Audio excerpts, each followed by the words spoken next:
Gold, trusted gold buyers. మీరు తాకట్టు పెట్టిన బంగారాన్ని విడిపించి ఈ రోజు ఉన్న మార్కెట్ ధరకు కొనబడను. నమస్కారం, వెల్కమ్ టు ఐ డ్రీమ్. నేను మీ విజిత. ప్రస్తుతం మనతో పాటు ఉన్నారు ప్రముఖ జ్యోతిష్య వాస్తు పండితులు, అగ్ని ఉపాసకులు, బ్రహ్మశ్రీ తిరుపతి మూర్తి అవధాని గురుగారు మనతో పాటు ఉన్నారు. ఇప్పుడు గురుగారితో మాట్లాడి మరిన్ని విషయాలు తెలుసుకుందాం. నమస్కారం గురుగారు.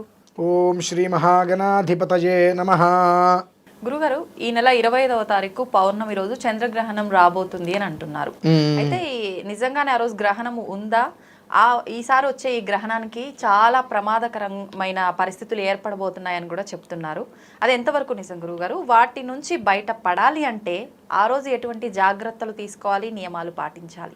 గ్రహణం ఉన్నమాట వాస్తవం, గ్రహణం లేదు అనే మాట వాస్తవమే. అదేంటి గురుగారు, రెండు వాస్తవం ఎలా అవుతాయి? ఇప్పుడు మన దేశానికి లేదు గ్రహణం. ఓకే. అసలు మన దేశానికి గ్రహణ ఛాయ కూడా లేదు, కానీ గ్రహణం ఉంది కాబట్టి వాస్తవం. మనకు లేదు కాబట్టి వాస్తవం. లేని దానికి నియమాలు ఎక్కడి నుంచి వస్తాయండి? నేను చూసా, ఈ నక్షత్రం వాళ్ళకి ఇది బాగుంటుంది, వీళ్ళకి ఇది పట్టబోతుంది అనుకుంటారు, అనిపించింది. అసలు గ్రహణమే లేదు మనకు. భారతదేశానికి ఎక్కడా కూడా ఒక ఛాయ కూడా, నీడ కూడా గ్రహణానికి సంబంధించింది లేదు. లేని దానికి ఎలా ఈ నక్షత్రం వారికి ఈ ప్రమాదాలు ఉన్నాయి, ఇది చేయండి అని ఎలా ఆపాదిస్తున్నారు అని అంటే, వాళ్ళు ఆపాదించేస్తున్నారు. అంటే వినేవాళ్ళు ఉన్నారు కదా, అంటే ఎవరో ఒకళ్ళకి వెర్రి వెంగళప్ప కావాలి. నేను అంటున్నాను కదమ్మా. ఎందువల్లంటే పంచాంగంలో స్పష్టంగా ఈ గ్రహణానికి మనకు ఎలాంటి సంబంధము లేదు.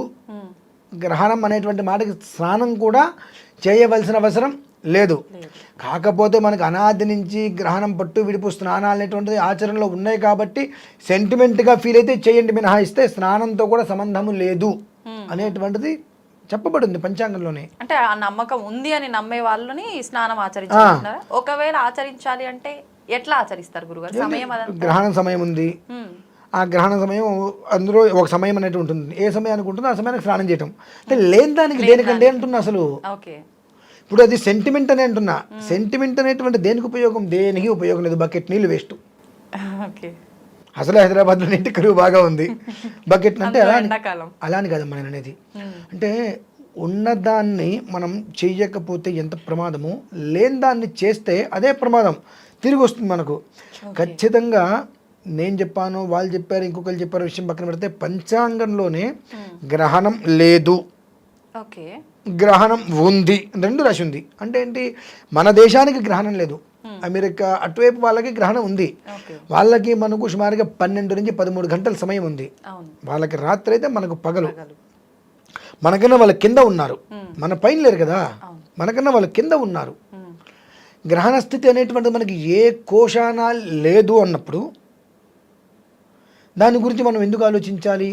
పోనీ వాళ్ళు మనకన్నా పైన ఉన్నారంటే వాటర్ అనేటువంటిది పల్లాన్ని చూస్తుంది కాబట్టి ఆ ఒక్క నీడ మన మీద పడింది అనుకోవచ్చు.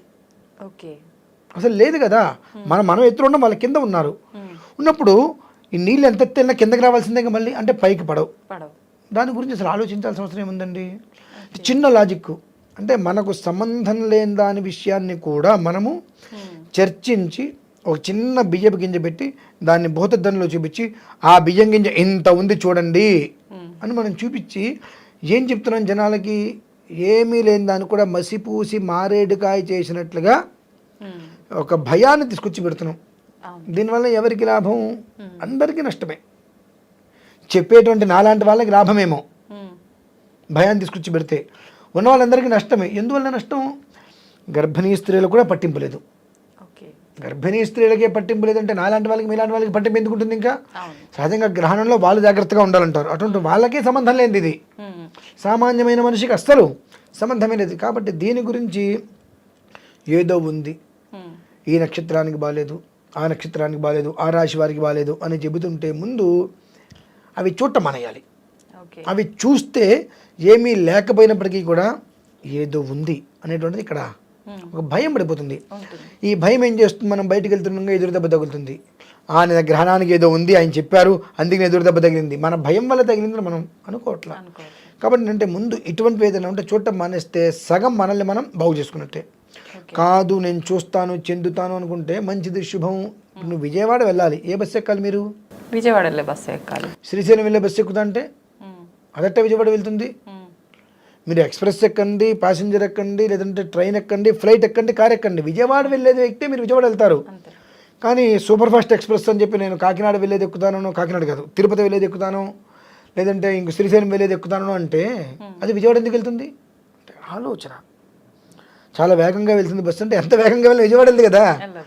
అందుకనంటే మన ఆలోచన అనేటువంటిది ఎంతవరకు ఎటు ఉండాలి. గ్రహణం మన భారతదేశానికి లేదు. లేని దాని గురించి అపోహలు తీసుకొని ఏదో భయపడి ఏదో చేసి కొత్త కొత్త సమస్యను మాత్రం తెచ్చుకోవద్దు అంట. సమస్యను తెచ్చుకోవడం ఏంటండి, లేనిదాన్ని ఆచరిస్తే సమస్యగా వచ్చేది అసలు లేదు.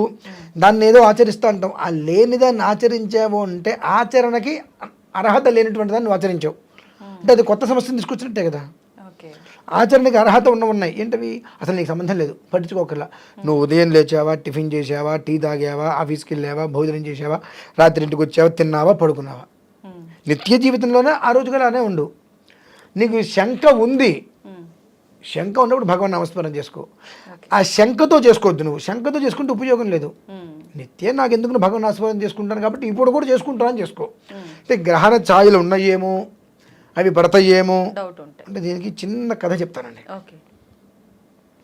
ఒకతను బ్రహ్మదేవుడి కోసం తపస్సు చేశాడు. అంటే ఇటువంటి వాళ్ళకి చాలా ఉపయోగపడుతుందండి. బ్రహ్మదేవుడి కోసం తపస్సు చేశాడు. 1000 సంవత్సరాలు చేశాడండి. మన నా సామాన్యమైన మనవుడు చేయలేడు కదా. 1000 సంవత్సరాలు బ్రహ్మదేవుడికి తపస్సు చేస్తే ఆయన కరుణించాడు. నీకేం కావాలి అంటే ఏమనుకుంటే జరిగే వరం కావాలని కోరుకున్నాడు. నేను ఏదనుకుంటే అది జరగాలి కోరుకున్నాడు. ఒక్కసారి బ్రహ్మదేవుడు ఆలోచించవయ్యా అన్నాడు. ఏయ్ షట్, నేను తపస్సు చేశాను, నువ్వు వచ్చావు, నేను అడిగిన వరం నువ్వు ఇవ్వన్నాడు. నీ కర్మ అంటూ ఇచ్చేశాడు. అదేంటండి, ఏమనుకుంటే జరిగే వరం అంటే కర్మ ఎందుకు అవుతుందని అనిపిస్తుంది కదా కదా. ఏమనుకుంటే జరిగే వరం అంటే ఓ బ్రహ్మాండం ఏదైనా కోరుకోవచ్చు, ఇంకా దీని కర్మ ఏంటి అనిపిస్తుంది. వీడు 1000 సంవత్సరాలు జపం చేసుకున్నాడు కదా. ఆ తర్వాత ఈ మొత్తాన్ని వీడు తిప్పుకున్నాడు, ఇంటికి వెళ్ళాడు. మరి వాడు తిప్పుకున్నప్పుడు తన భార్య నేను ఇంటికి వెళ్తాడు, నా భార్య నాకు ఎదురుకుండా రావాలని కోరుకున్నాడు. తను ఇంటికి వెళ్తాడు, తన భార్య ఎదురుకుండా వస్తుంది. ఆమె కూరలు విరబోసుకుని తెల్లటి చీర కట్టుకుంది. ఆమెను చూసి అది దయ్యమేమో, నన్ను మింగేస్తుందేమో అనుకున్నాడు.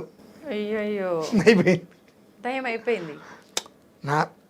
ఆయన జాగ్రత్తగా ఆలోచించిన ఆయన నువ్వు అన్నాడు. ఇప్పుడు మీకు కూడా డౌట్ వచ్చింది, ఎందుకు ఏమనుకుంటే జరిగే గొప్పది కదా అని అనుకున్నారు మీరు.